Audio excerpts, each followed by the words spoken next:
Look, anybody who's a serious Christian loves the Scriptures, is moved by the Scriptures, moved to tears, this kind of devotion.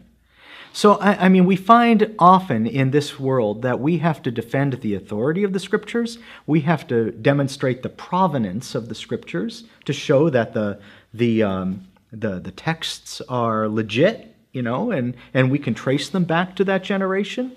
Well, in order to show that the Scriptures have that legitimacy, we have to talk a little bit about that world where the Scriptures arose. We have to understand the historical context of the text we revere as sacred. That's the only way we can understand what those words mean in Scripture. We have to understand those words in their historical context. They're not just floating free out there. They had their own culture. They had their own trappings. So we have to understand that. And the fathers are witnesses to that world. They're reliable witnesses to that world because they venerated the Scriptures the same way every serious Christian does today. They valued them. They believed in the authority of Scripture the way we believe in the authority of Scripture today. And so they talked about the Scriptures. They savored the Scriptures. They meditated on the Scriptures. They preached the Scriptures. They interpreted the Scriptures. They loved the Scriptures. And we can look back on what they said about the Scriptures in 67 AD, in 107 AD, and see that consistency. And we can learn so much seeing the Scriptures, reading the Scriptures with first century eyes, the way the apostles did, the way the apostles wrote them. That's a powerful tool placed in the hands of any serious Christian today. Reading the Fathers opens our eyes to the Scriptures in new ways, exciting ways. I have a lot of friends who are former Protestant pastors, okay?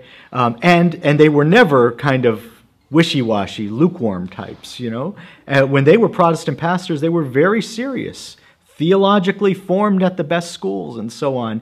And so many of them had this moment where they were reading the earliest fathers, the fathers of the first century and second century, the ones we call the apostolic fathers, because most of them quite likely knew the apostles and received the faith from the apostles themselves. They would read them and they'd notice a lot that was familiar. One, as I said, was the veneration they had for Scripture itself, okay? There was that. The other thing that was familiar to them was the kind of turmoil that was there in the churches in the ancient world. One believer setting himself against another, and all of these terrible things they had to deal with, scandals, immorality. First generation, this is already a problem in your parish, in your church. So they recognized a lot that was familiar from their own church life. But then they started to see things that were unfamiliar.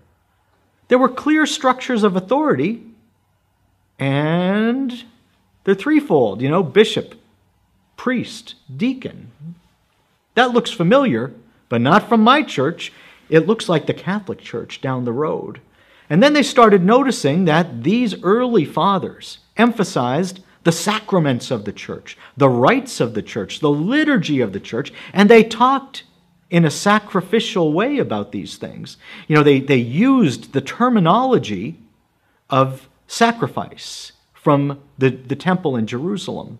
So all of those terms were familiar, but not in their use in a Christian church. So when they started to think about these local churches, whether in Antioch or Smyrna or Rome, they started to think, wow, that looks like the Catholic parish down the road. For all its troubles, but for all its sacraments too, for all its authority, for all its